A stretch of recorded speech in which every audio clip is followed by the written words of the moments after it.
dhe kështu me radhë. Kjo është pasaporta BE-s. Ky është antarësimi BE. Tani nga se rrezikohet kjo, se dikush mund thotë që po të gjithë këtu duan ta çojnë Shqipërinë BE. Edhe Këneta BE, thot gjithë ditën. Gjithë bretkocat BE-n kanë në gojë. Pse duhet të shkoj votat e Partia Socialiste? E thash dhe më parë, ky është një moment në histori. Kjo është një dritare e hapur, kjo është një tren që është para nesh në stacion. Dhe ka ndaluar me një kohë të caktuar. Koha është 2027.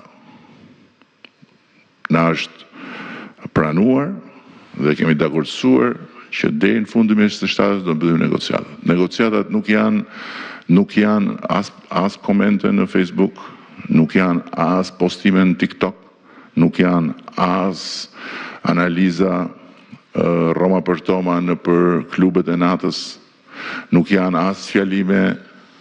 Negociatat janë një punë për të qëruar oriz në çdo ligj, në çdo nen, në çdo sektor dhe një punë për të provuar se çdo gjë që shkruhet bëhet.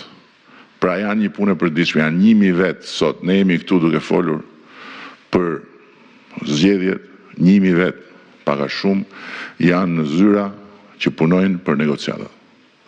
Janë 40 skuadra nga pushteti ekzekutiv, nga pushteti gjyqësor, nga agjencitë e tjera të pavarura që janë të angazhuara për negociatat. Dhe asnjë lëkundje, asnjë ndalim i kësaj pune, asnjë çoroditje nuk duhet lejuar të ndodhi. Kjo është përtej të gjithave.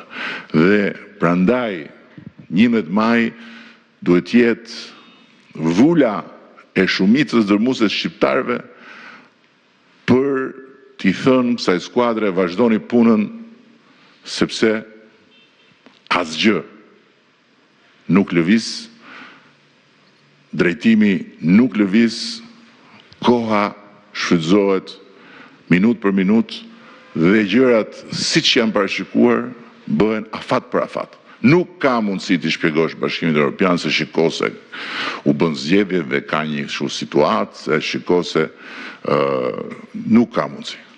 Ky është një moment kur çdo shqiptar duhet ta ndjejë dhe ta kuptojë që është pjesë e këtij procesi. Është vetvetiu pjesë e këtij procesi, thjesht me votën e vet. Nuk i kërkohet të shkojë në zyrë ose të shkojë tek dyqani dhe të fillojë të punojë për negociatat, po i kërkohet që me votën e vet të garantojë të gjithë punën që bëhet për negociatat.